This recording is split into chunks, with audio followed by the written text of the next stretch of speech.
faites le portrait de Karim Benzema parce qu'il ne sera pas dans la liste de Didier Deschamps qu'il annoncera ce soir, la liste des 26 joueurs sélectionnés pour l'Euro. Et non, Karim Benzema ne jouera pas l'Euro qui commence dans moins d'un mois, comme il n'a pas joué le Mondial 2018 ni l'Euro 2016. C'est pourtant un des meilleurs attaquants français. Il vient d'être élu meilleur français de l'étranger. Il a marqué 29 buts avec le Real Madrid. Son entraîneur, Zidane, ne tarit pas d'éloges sur lui. Comme Zidane, Benzema est d'origine algérienne.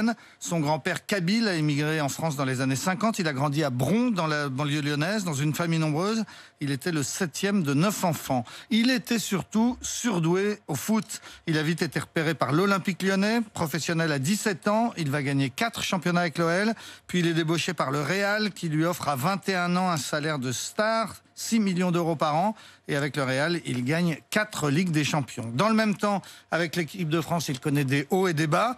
Domenech ne l'emmène pas à la Coupe du Monde en Afrique du Sud en 2010, mais Laurent Blanc lui fait confiance. Puis Didier Deschamps le convoque pour le Brésil en 2014 où il fait un très bon mondial. Et puis, patatras. On connaît la suite. Cette carrière parfaite va s'arrêter net. Il est accusé d'être complice d'un chantage à la sextape contre Mathieu Valbuena, son coéquipier en équipe de France. On est en 2015. La fédération décide d'écarter les deux joueurs. Celui qui est victime du chantage est Benzema, accusé d'y être mêlé, ce qu'il conteste.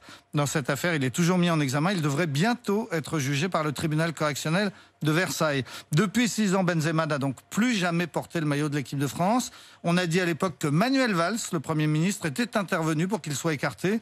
Mais depuis, c'est surtout le sélectionneur Didier Deschamps qui lui en veut, parce qu'il avait déclaré dans une interview à la presse espagnole que Deschamps avait cédé à la partie raciste de la France. Et peu après, la maison du sélectionneur à Concarneau avait été taguée, un graffiti qu'il accusait de racisme. Insupportable pour Didier Deschamps, qui ne le retiendra donc pas dans sa liste ce soir. Benzema est un roi en Espagne, mais il est banni dans son pays.